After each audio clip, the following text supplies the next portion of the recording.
Welcome to meet our new startups here at Chalmers Ventures. We're situated at Chalmers E-Village, which is a brand new hub here with everything concerning entrepreneurship. We've gathered research, education, students, startups, scale-ups, growth companies, and we've tried to build the hub of tomorrow. So if you're interested in entrepreneurship, Chalmers E-Village, it's where it happens. This is the new melting pot of tomorrow's entrepreneurial questions and answers. So meet our new startups. It's a brand new event that we created here at Chalmers Ventures to showcase you our newest startup companies in deep tech and impact tech. And our vision at Chalmers Ventures is to aim to be world leading in creating and developing the new startups of tomorrow based on research and knowledge. And we do this in order to form a sustainable society. We built our entire business on competence, on capital, and on community. But the most important part is, of course, our brand new startups. So over to the pitch number one. Hej, jag heter Madeleine och jag är en av flera medgrundare som står bakom Navari. Vi utvecklar ett nytt och innovativt navigationsverktyg för titthålskirurgi på levern. Jag tror att vi alla har någon i vår närhet som någon gång har drabbats av cancer. Cancer är en av våra absolut största samhällsutmaningar och vi behöver både ny forskning och ny teknik för att allt fler ska kunna överleva sin cancerdiagnos. Levercancer mer specifikt är en av de absolut allvarligaste typerna av cancer och varje år diagnostiseras mer än 900 000 människor världen över. För att man ska kunna överleva sin levercancer så måste tumören tas bort. Detta kan göras på lite olika sätt beroende på tumörens omfattning och vart den är placerad i levern. Men ett av de mest fördelaktiga sätten att ta bort den på utifrån ett patientperspektiv är via så kallad titthålskirurgi. Under en titthålsoperation så använder sig kirurgen av en kamera för att kunna navigera inuti patientens mage. Generellt sett så kommer en titthålskirurgi med stora fördelar utifrån patientens perspektiv, såsom att man har kortare återhämtningstid och man har mindre komplikationer efter operationen. Men däremot så är den väldigt trixig att utföra utifrån kirurgens perspektiv. Om man då ser till så som kirurgen navigerar sig så är det stora navigeringssvårigheter när han tittar på en bildskärm för att sen utifrån den bestämma vart tumören är lokaliserad inuti levern. Och detta blir ännu svårare eftersom tumören i 50% av fallen inte är synlig från leverytan. Det vill säga den är helt osynlig i kameravyn. Och sist men inte minst så är det som så att kirurgen har en brist på haptisk feedback. Det vill säga han eller hon kan inte under en titthålsoperation klämma och känna på levern för att därutifrån kunna lokalisera vart tumören sitter. Navaris lösning är till för att förenkla den här problematiken. Vi presenterar kirurgen med ett augmented reality-projektion av tumören som visar dess exakta position inuti levern. Denna projektion visas ovanpå kirurgens redan befintliga bildskärm som visar vyn från den laparoskopiska kameran och den är livestreamad under hela proceduren. Detta underlättar både navigationsaspekten men leder också till en ökad visualisering under hela kirurgiproceduren. I sin tur så innebär detta att vi får en säkrare kirurgiprocedur och vi får en ökad precision i själva tumörborttagningsingreppet.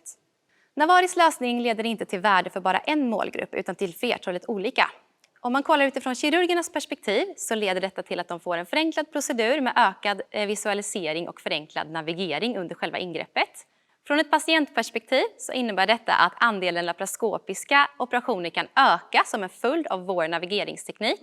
Detta innebär i sin tur att fler patienter kan dra fördel av fördelar såsom kortare återhämtningstid, minskade kirurgirisker och mindre komplikationer.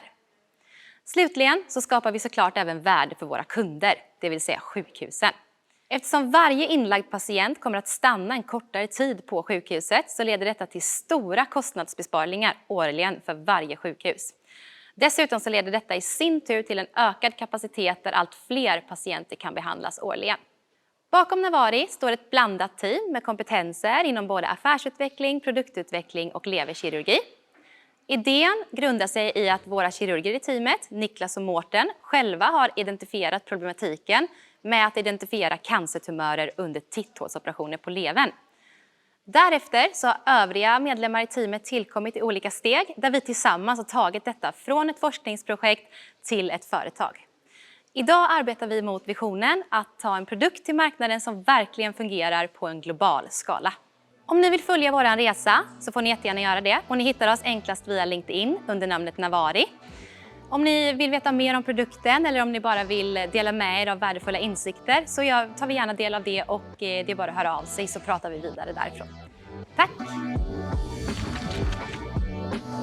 Vi går ut med en flygande start och vi är otroligt tacksamma för att ha er med oss här idag. Välkomna igen till Meet Our New Startups ifrån Chalmers Ventures i Göteborg. Vi är en av världens ledande universitetsinkubatorer och vi har förmånen att jobba med några av morgondagens nya startups och teknikbolag. Först ut här var ingen mindre än medgrundaren och affärsutvecklaren Madeleine ifrån Navari. Madeleine, välkommen till studion. Tack för en fantastisk presentation. Tack själv. Några frågor först. Navari, hur länge har ni funnits och hur kom ni in i Chalmers-systemet? Forskningen har pågått sedan 2016 på Sahlgrenska. Men det var först nu under förra året som våra idégivare tog den här idén till Chalmers entreprenörsskola. Och den vägen har det gått då. Så utifrån det så har vi nu då tagit det från ett forskningsprojekt ut till ett företag som grundades nu i juni i år. Och nu har vi även fått in tillräckligt med finansiering då för att kunna driva detta vidare. Otroligt imponerande och väldigt bra jobbat. Jättekul. För att gå lite specifikt på ett par branschfrågor. Vi vet ju att kirurgi, inte minst, ett område som många gånger behöver kraftig utveckling. Men är en rätt så konservativ bransch. Vad är dina reflektioner kring detta och lite kring hur ni har valt att sätta upp ert team för att kunna lyckas att nå in på den här marknaden? Nej, men det är en bra fråga. Det är ju lite av ett berg att bestiga i början och framförallt också med tanke på att det är så hårt reglerat om man ser utifrån ett medicintekniskt perspektiv. Men vår absolut största fördel i det här det är att vi har ju 2 slutanvändare, alltså det vill säga 2 kirurger i vårt team. Och via dem så får vi ju access till ett väldigt stort nätverk, både här i Sverige men också runt om i Europa. Vilket gör att vi redan nu har kunnat prata väldigt mycket med marknaden och därmed kunna ta värdefull feedback på vad våra kirurger egentligen vill ha. Så därför så ser vi att vi står i en väldigt bra position utifrån det sättet redan nu då. Där vi redan nu kan identifiera vad de vill ha och vad vi ska ta till marknaden för att alla ska bli nöjda. Och här är du på någonting väldigt viktigt som vi ju jobbar oftast med, att metodiskt hela tiden analysera kundernas behov i form av data. Om vi spolar fram några år här, var är ni då rent krasst i produktion av prototyp eller att kanske faktiskt kunna börja använda en viss del av utrustningen? Vilken tidsrymd är det ni har framför er på Navari? Ja, men att ta en medicinteknisk produkt till marknaden innebär ju att man har en lång tid till marknadsintroduktion. Men om vi kollar lite bakåt så har vi i december 2020 nått ett proof of concept, vilket påvisar att tekniken bakom vår idé fungerar. Så nu känner vi oss ganska säkra på den delen. Och sedan dess har vi jobbat mest med produktförbättringar för att för att få den att bli ännu bättre helt enkelt. Och parallellt med det nu då så håller vi på att undersöka den regulatoriska marknaden. Vi sätter en strategi framåt mot kommersialisering för att se vilka viktiga milstolpar vi måste uppnå på den fronten. Och parallellt med det så håller vi på med en patentansökan just nu då också för att säkra IP-skydd kring detta. Så om allting går som planerat så tror jag att inom en 5-årsperiod så kan vi absolut lansera detta till marknaden. Och marknaden, det är ju en konkurrensutsatt plats. Hur har ni i detta läget kunnat analysera marknaden, eventuell konkurrens? Och du är också inne på IP-skydd som är otroligt viktigt när man lägger mycket tid och pengar och forskning inom nyttiggörande och kommersialisering av just forskning. Hur ser marknaden ut här och vad är det för konkurrens ni jobbar mot? Ja, jag var inne lite i det på början där i pitchen att beroende på hur tumören ser ut så finns det olika alternativ att ta bort den på. Och det beror lite på storlek, vart den sitter och hur mycket cancern har spritt sig i kroppen helt enkelt. Och då använder man sig av olika tekniker. Så om det handlar om mindre tumörer, då använder man sig av något som kallas ablation, det vill säga man bränner bort tumören. Men är det så att den är väldigt... Alltså det man har gjort innan är att man har gjort en öppen operation. Det vill säga man öppnar upp hela patienten uppifrån och ner. Och så ser man till att plocka bort den. Men eftersom det kommer med så lång återhämtningstid och så stora kostnader för sjukvården så går man mer och mer mot att göra minimalinvasiva procedurer. Vilket då är titthålskirurgi. Och detta passar för tumörer som framförallt är lite större och som sitter lite mer svåråtkomligt då i levern. Och idag finns det tekniker för ablationssegmentet. Det finns navigationstekniker där som fungerar hyfsat okej. Men vad det inte finns idag, det är något för just resektionsdelen. Det vill säga när du behöver operera ut tumören. Då finns det ingen navigationslösning idag. Vilket gör att det är väldigt svårt för kirurgerna att utföra den proceduren. Och därmed så blir det också så att man måste vara väldigt erfaren för att kunna klara av en sån operation. Här nämner ju du tekniken augmented reality.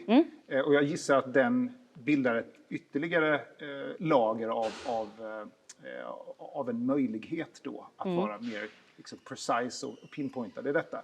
För de som kanske inte vet exakt vad augmented reality, vad är det och vad gör det liksom till den fysiska dimensionen under operationen? Man kan väl säga så här, jag brukar förklara augmented reality. De flesta känner till Pokémon Go. Det spelet är liksom, alla känner till, alla vet. Catch 'em all. Exakt, alla vet vad det handlar om. Det är ett väldigt bra exempel på hur man kan använda augmented reality. Och det de gör är att de projicerar en Pokémon i kameravyn på din mobiltelefon. Vi gör lite samma sak, fast istället för att projicera en Pokémon i kameravyn så projicerar vi en cancertumör i kameravyn. Så det bygger på samma koncept. Sen är vår teknik kanske något mer avancerad då eftersom det måste vara mer precision i den när man går in och ska operera i kroppen på en människa. Tack så jättemycket. Tack Navari, tack Madeleine. Och för er som tittar här, don't be a stranger, gå in på LinkedIn precis som Madeleine sa och ta kontakt. Det här är ett bolag som vi kommer få se mycket mer om i framtiden. Nu över till nästa pitch. Hi, my name is Lynn and I am CEO and one of the co-founders of Kneedly, of which I'm here to introduce you to today. And we provide state-of-the-art medical device for aiding the diagnostics of knee ligament injuries. So first I have to tell you a little bit about the knee joint. In the human knee we have 4 ligaments which all have a tendency of getting injured. And the anterior cruciate ligament gets injured about 8,000 times in Sweden every year. And it is also, for dogs, we have a quite similar anatomy to the 2 cruciate ligaments. And the most likely reason for a dog having trouble walking is actually an injury to the anterior cruciate ligament. So when an injury happens, there is a specific movement that can happen in the joint. And that is that the lower leg can move excessively far from the upper leg. This is called a supraphysiological movement. And it is this movement that care personnel use when they do diagnostic tests to test the joint. So by pulling the lower leg from the upper leg, they see if this movement can occur. But this test is based on the executor's perception, which in turn is based on skills and experience. And this subjective diagnosis leads to problems. And in the human care, it is mostly the follow-up of an injury after an operation that is hard to monitor, because the changes that happen on a weekly basis are so small and hard to document. So it's very hard for a physiotherapist to follow them. And you can only imagine the difficulty if you change physio. For the veterinary care, the problem rather lies in that it's hard to communicate a diagnosis from one care unit to another. So when a veterinary gets a dog referred to them, they prefer to redo the test to make sure that the diagnosis is correctly set. So the dog has to go to the care units multiple times, which is unnecessary if you could just trust the diagnosis. So what we are doing is to ease the interpretation of these tests using an objective approach. Our patent pending and unique solution is to make video recordings of the diagnostic tests. Our software then analyzes the videos and provides a pattern and a movement of the joints that happens in the knee. You can see the movement that is occurring in the joint, which is the interpretation of the test. This product will help physiotherapist clinic to attract customers. We especially see that injured athletes has a tendency of wanting to monitor their rehabilitation process very closely to know exactly when they can be back on track. So we think that they would prefer the physiotherapist clinic that has this product. For the veterinary care, the value rather lies in that the diagnosis can be communicated between different care units, and then you don't have to redo the visit to the animal care. And it also brings a possibility for a very low cost for an objective diagnosis for the dog owner. But besides the benefit that we bring to the business perspective, we also contribute to a safe and fair diagnostics, as well as the transition to digital healthcare. And our product is a mobile application, and the recordings that I've talked about is done with this mobile camera to make this technology very easy to access. And it is with this easy-to-use, non-invasive and low-cost technology that we have our unique selling point.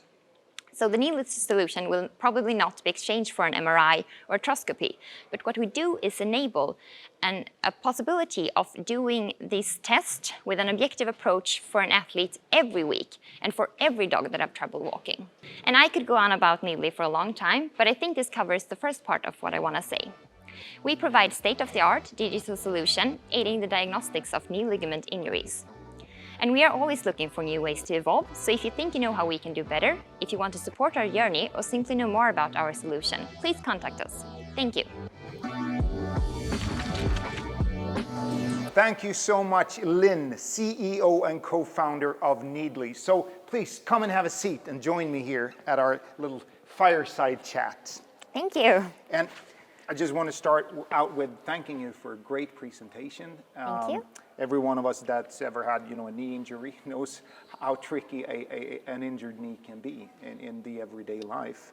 Now, I know that you've made quite a cool journey from a school project through the innovation office here and ended up here at Chalmers Ventures as a portfolio company.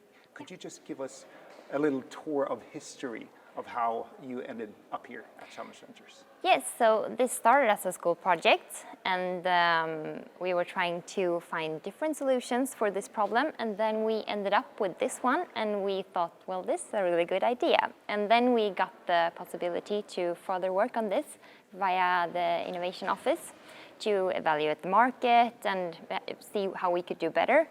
And when we also realized that this is a unique solution, we realized that we needed a patent, and then the Chalmers Ventures got into the process. So we just started the business a few months ago, started the company, and that's the way we have traveled. That's so exciting. And just to give us a context of the time frame, when did you do the school project? Was it a year ago or 2 years ago, or how fast has it gone? Yeah, we started in the beginning of 2020.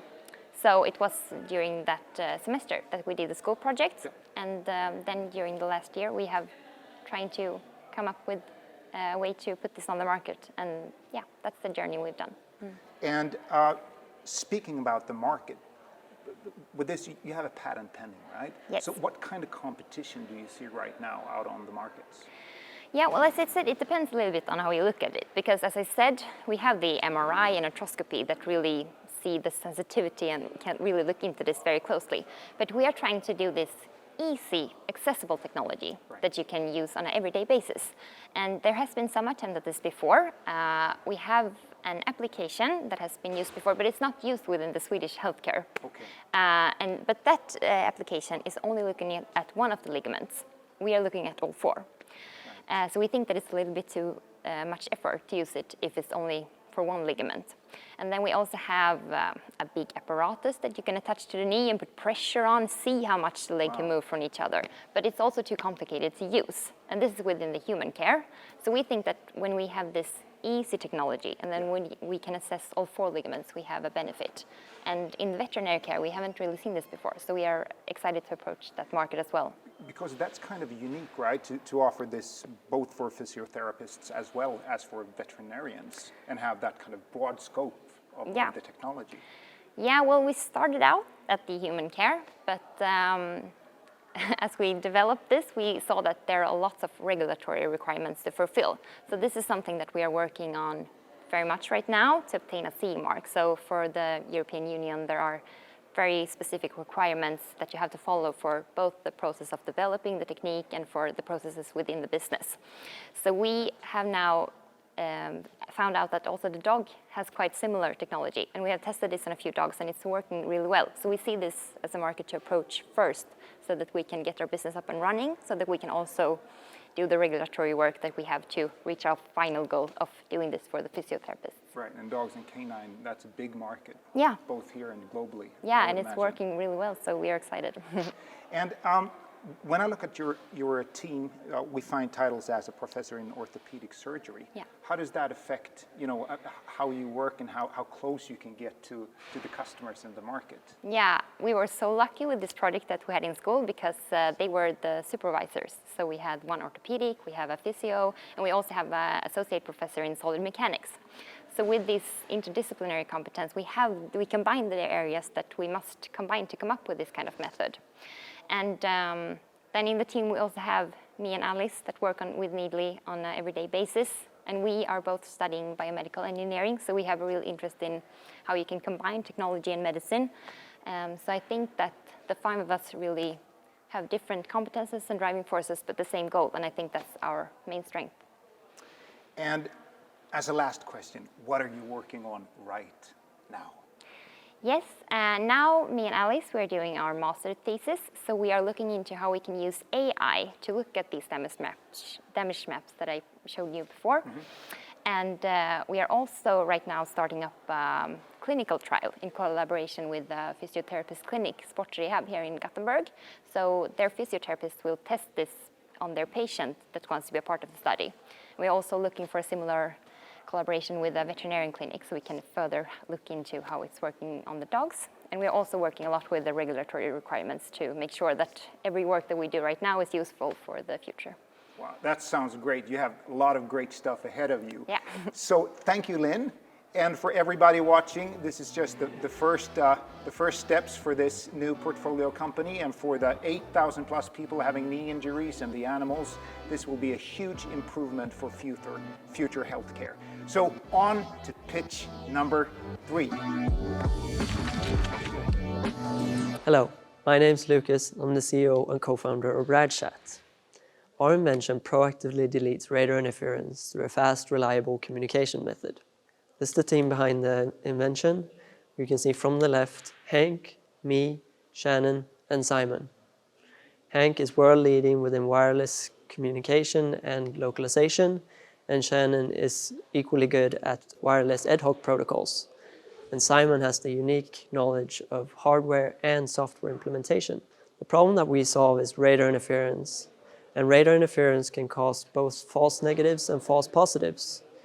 This means that the car might automatically brake for no reason or miss an object like a pedestrian. So what's the solution here? Well, Radchat proactively deletes radar interference so that you can trust your sensors. By rapidly scheduling the radar chirps, we can eliminate the radar interference and enable data sharing using communication via the radar. This enables collaborative driving, like you can see in the picture here. Ultimately, what we're doing is improving the properties of both communication and radars. We're reusing hardware that's already existing in the vehicles. We're doing this wirelessly and cost and energy efficiently. On the radar side, we have interference robustness, we're high resolution and extended range for the radars, enabling seeing around corners or through the other cars so that you can get a further radar sensing. So the main problem that we solve is radar interference. But through interactions with industry, we've realized that this solution can actually bring value to many other use cases. We can, for example, mapping the environment in mines, valet parking, collaborative driving, or communication between truck and trailer. This is a quick look at our prototype, which we will be using in our upcoming proof of concepts together with industry partners.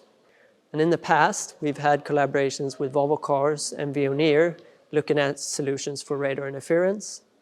Since then, our solution is patent pending and we've developed a prototype. Today, we have the proof of concept currently going on with 2 global companies on the existing prototype.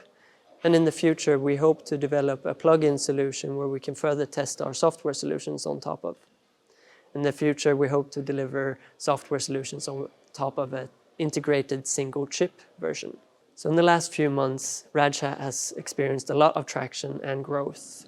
For example, we're 1 out of 12 companies accepted into the Mobility X Lab program. We're 1 out of 20 companies accepted into Plug and Play Ventures in Silicon Valley. We're part of the Chalmers Ventures accelerator, and we have an ongoing proof of concept together with our global industry partners. So our vision is to provide software solutions on top of radar communication, enabling safer driving and new services. And in the upcoming months, we want to turn our proof of concept into a paying customer. We want to complete a financing round and grow our team moving forward. Thank you very much for listening. And if you have any questions or would like to join us on our journey, please reach out to us. Thanks again. Thank you so much for an amazing presentation, Lucas, CEO and co-founder from Radchat. Come on, Lucas, have a seat here at the fireside chat. Thank you. Great. Wow, I mean, listening to the presentation, you seem to be with your startup right at the very center of tomorrow's mobility, right? So what's happening? Is there a brand new world happening around us, or what's happening with the Radchat? And I think how are things? Yeah, we're getting closer to it. I mean, it's autonomy is getting closer and closer, and there are problems within that you have to dig down and really solve. And I believe Radchat has a solution that can really help in some of those areas. So it's really exciting. Yeah, and tell me more about the solution. What, like for me as a car driver, you know, a lot of vehicles, you know, they have the radar. And what does this invention and this tech bring about concerning safety for me as a driver with my kids in the car, let's say? Right. So what we're doing today, we're trying to make the car safer and safer. We're realizing that humans, there's always going to be that human error involved. And we're trying to take that away and make the car safer. So you have these sensors and systems in the car that can help you when you miss something or react a little bit faster than you are. And the radar is a really good sensor for this application. And so we're trying to make the radar safer by adding communication. And this will lead to the car not making mistakes in its systems. Wow. Yeah. And how do you go about to implement the tech in the car? Yeah. So this new functionality to the radar. So what we're doing at this point is we're trying to make a plug-in solution that you can add to the radar. And by doing that, we can help prove a lot of the benefits that we think our product can solve. So that's step one for us then. Yeah, and you recently joined Mobility X Lab as well. Yeah. Big congrats, they're thank you. awesome. Yeah, and you've been working closely together with the industry in developing you know, the future concept of proof for the tech. Yeah. How does that work, working closely with the industry? Yeah, I mean, it's everything to a small startup like us. It changes. We get to really understand what kind of tricks and industry problems they have. And we can go into detail, and there's so many things, so many layers that we have to take it into consideration when working with the industry that you can't in research and academia. So like getting that opportunity to collaborate with them is really great. Right, and as a last question, talking about collaborations, what would be the next dream collaboration partner if they're watching, you know? Yeah. So we're talking about this next step for us with the plug-in solution. So really a tier 1, tier 2 radar manufacturer that we can collaborate with and develop this plug-in solution with our software on top of it, where we can prove the benefits and really show how much better the radar becomes with our technology would be great. Thank you, Lucas. And as the radar industry, we're collective watching, got to get a hold of this guy. He's got the newest tech for the future solutions for safe radar and vehicle transportation. Thank you so much, Lucas and Radchat. Thank you. So on to the very final pitch of Meet Our New Startups. Here's pitch number 4. All right, I'm Patrick. I'm here to tell you about Smena Catalysis. And I'm going to tell you a little bit about the hydrogen economy first. So hydrogen is then projected to be 15 to 20% of the world's energy use, and included in $15 trillion in investments until 2050. That's in 30 years. So this is an absolutely enormous hydrogen infrastructure that is being built, and Smena Catalysis wants to be a part of that. What's especially relevant for us is that the most promising production technology is using critical raw materials, basically materials that may or may not be scalable and environmentally friendly in the long run. The problem statement of at Smena, I've copied this directly from an EU funding call, and it's saying that the state-of-the-art hydrogen production technology from renewable energy is nowadays the water electrolysis with renewable electricity. It has extensive use of critical raw materials, for example, platinum and iridium in the catalyst, and this could hinder its market penetration. This means that these critical raw materials could slow the growth of the hydrogen economy. Because of platinum is then being very scarce, it's extremely energy intensive to extract and extremely expensive.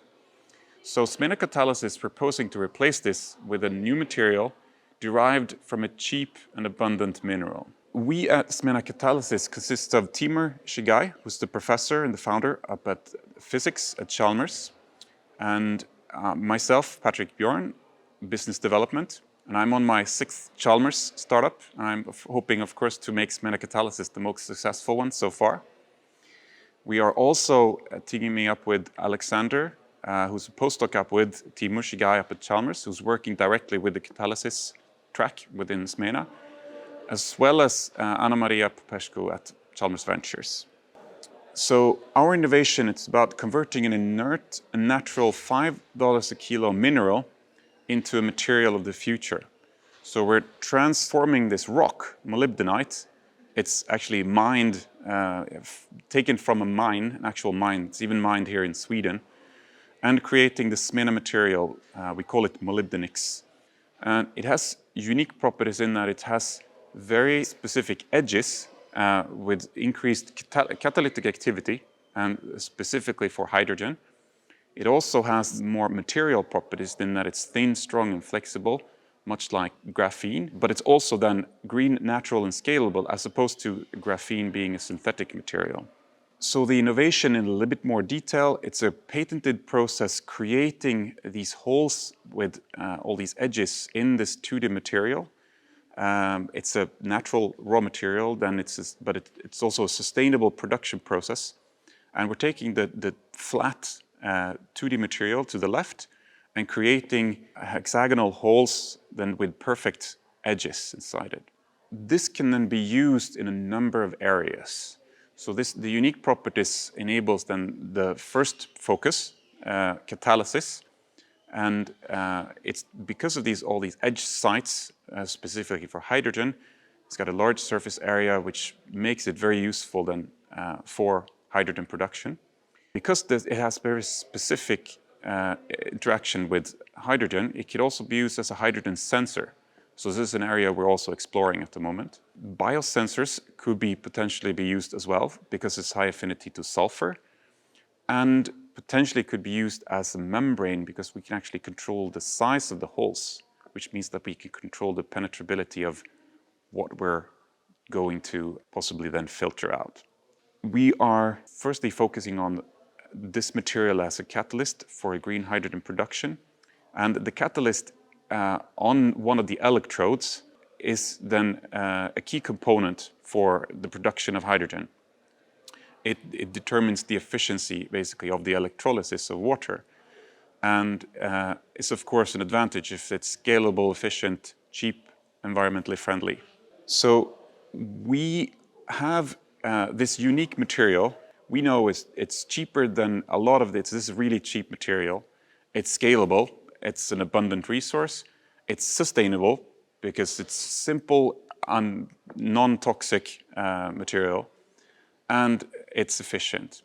We are, at the moment, establishing relationships with relevant industry partners within the hydrogen space. We are in need of some money to have a demonstrator, basically proving ourselves in an industrially relevant setting. And we're also looking to create a proof of concept for hydrogen sensing applications. And of course, to do this, we need some funding. And you are extremely welcome to contact me or Timur or Anna, who are working with us. And I hope to hear from you. Thank you so much, Patrick, business developer at Smena. Please come and have a seat. This was a great presentation, and I guess a lot of us watching this pitch just realized that a brand new material, at least in our minds, is possible to change the world in a pretty big way. So Patrick, welcome to our little fireside chat. Thank you. Now, you're not a new starter in the startup business, right? You're a senior or a veteran here in the Chalmers sphere. Can you tell us a little bit more about your background? Well, being an engineer from Chalmers, and I actually did my master's thesis with an entrepreneur school company in 1998. Yeah. So I was first at Smena Center in the last millennium. Right. So, before it was situated here. Right? Absolutely. Yeah. Yes. So this is now, having actually worked at 4 different entrepreneur school companies, and this is the first opportunity that I have to be able to create a company from scratch. So actually being one of the founders of the company. Right. And was that also one of the things that made you want to do this journey? Because you've done it a couple of times before, right? Yes, And, absolutely. There's no question. So having first being a material, so it's not a process, it's not a measurement method, it's actually a material. Yeah. And we're actually going to be part of building an infrastructure. This is something that can be, in my mind, that's something that could grow this bigger. Absolutely. And this project comes from the technology transfer track between the university and Chalmers Ventures. Now, after the technology or the research gets passed on and gets commercialized, there's been a couple of years with research within this area. How long have the research been going on with the material before the company was founded? It's actually not that many years. So it was discovered. The researchers tend to say by accident. Right, yeah. Of course, there is no such thing as pure accidents in research and clean room work. But so Timur and a postdoc discovered this material 3-4 years ago, and it was patented in 2019, or patent applied. And then they realized, okay, this has some potential. Right, because when you look at the market numbers for hydrogen, it's a much bigger market than one might imagine. Did you say $15 trillion, something like that? That's in the next 30 years. Of course, a lot of that is going to be in creating the renewable electricity. Right. Yes. But there's projects right now being committed worth $500 billion US. So it's an absolutely enormous future potential to get into for a lot of startups and established companies, of course. Because that's one of the first questions that comes to mind when you hear green hydrogen catalyst. Like for which industries is this directly applicable, and how will it, affect me as a citizen in, let's say, 5 to 10 years' time? So hydrogen has the potential to become both a raw material, as I don't know if you've heard of hybrid, basically the first fossil-free steel that is being produced as we speak up in northernmost Sweden as the first fossil-free steel. Actually, steel and mineral production is 25% of CO2 CO2 emissions in the world. Wow. Yeah. So we're talking something that is much bigger than all cars and transportation. That's a huge impact. So as a hydrogen raw material, then in that case, it could also be used for transportation. For example, there are commercial hydrogen trains in Europe for non-electrified railways. And of course, our material would just be an enabler, making this cheaper, and hopefully then, of course, speeding the process up to kind of decarbonize. This is a new, really popular word in industry these days. So the Vattenfall, for example, the big electricity giants, they have a head of decarbonization. I think that's an important aspect to realize how much hydrogen can be a part of, reducing the CO2 footprint. Now, what's the next big step for Smena? So we are, right now actually there are no employees, so we're still on soft funding, verification funding. So of course getting some investment, getting a first employee, and creating some infrastructure to create a demonstrator. So this is the next step. We need to prove that it works in a bigger scale than in the lab. We know it works brilliantly in the lab. Yeah. and with extremely promising properties in this case. But yeah. So Patrick, we heard you talk about the need for Smena for relevant industry partner. Can you be more specific? Who or what is the relevant industry partner? Size, is it here in Sweden or abroad? What are you looking for? So there are a number of players that could be interesting. First, there are the present catalyst suppliers to the hydrogen production, well, already in production at the moment as we speak. Also, there's the production unit manufacturers, but also engineering companies and they say asset owners, the actual company that would pay for the. So as the most relevant right now for us would be to have a proof of concept in a small scale, possibly lab or a small scale production unit where we could actually try our material inside a real hydrogen production. So that would be the most relevant for us right now. Okay, thank you so much. So if you're the company or person that has that kind of equipment, that kind of tech, be part of Smena and the future of green hydrogen of tomorrow. So thank you so much for joining us, Patrick, and thank you for working with us at Chalmers Ventures with the great company Smena. So for everybody watching, this is over and out from Meet Our New Startups at Chalmers Ventures.